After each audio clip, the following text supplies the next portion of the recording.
ចឹងបន្ទាប់ពីខ្ញុំដើរមកដល់បន្ទប់ឡើងកម្មវិធីយន្តមកដល់បន្ទប់ពិសោធន៍ជាន់ទី4មកខ្ញុំក៏រៀបចំខ្លួនដើម្បីគឺពាក់អាវពិសោធន៍ដើម្បីរៀបចំថ្លឹងសារធាតុគីមីធ្វើ HPLC បាទ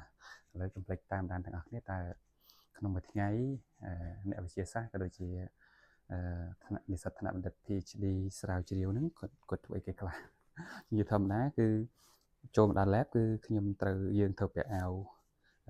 មន្ទីរពិសោធន៍ពាក់ស្រោមដៃអីចឹងទៅប៉ុន្តែដែរស្រោមដៃខ្ញុំអត់ទាន់ពាក់ទេគឺដោយសារខ្ញុំគាត់នៅថ្លឹងសារធាតុគីមីទុកហើយបន្ទាប់មករងចាំសិស្សច្បងគាត់ធ្វើ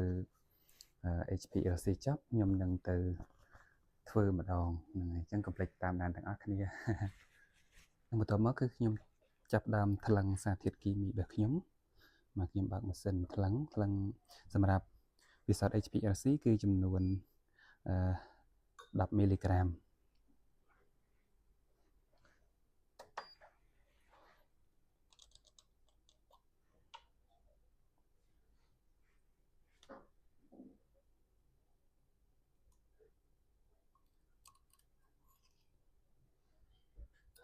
បន្ទាប់ធ្វើ HPLC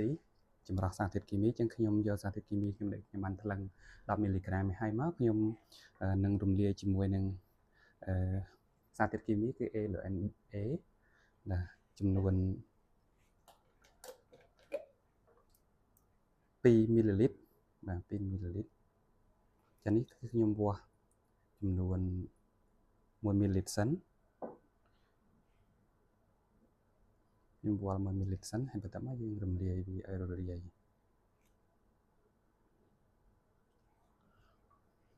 តើបើខ្ញុំថែម 0.5 ml ទៀត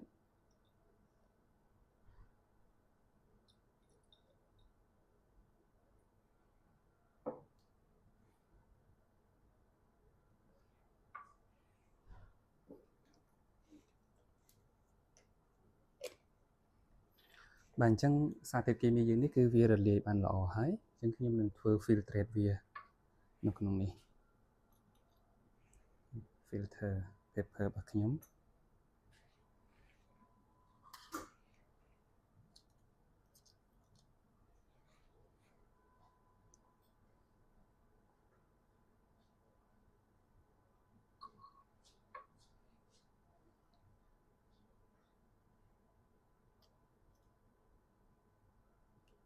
ខ្ញុំត្រូវច្រោះវា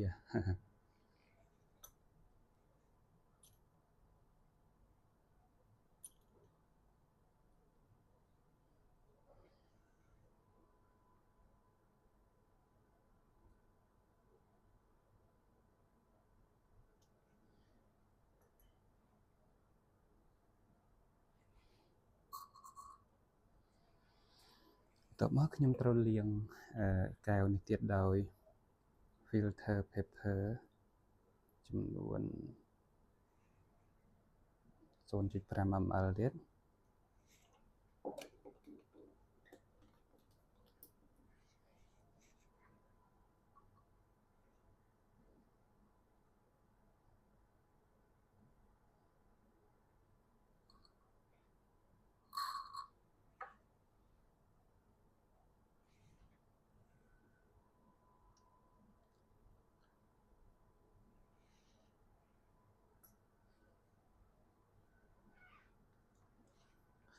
សារធាតុគីមីខ្ញុំម្ដងនេះគឺ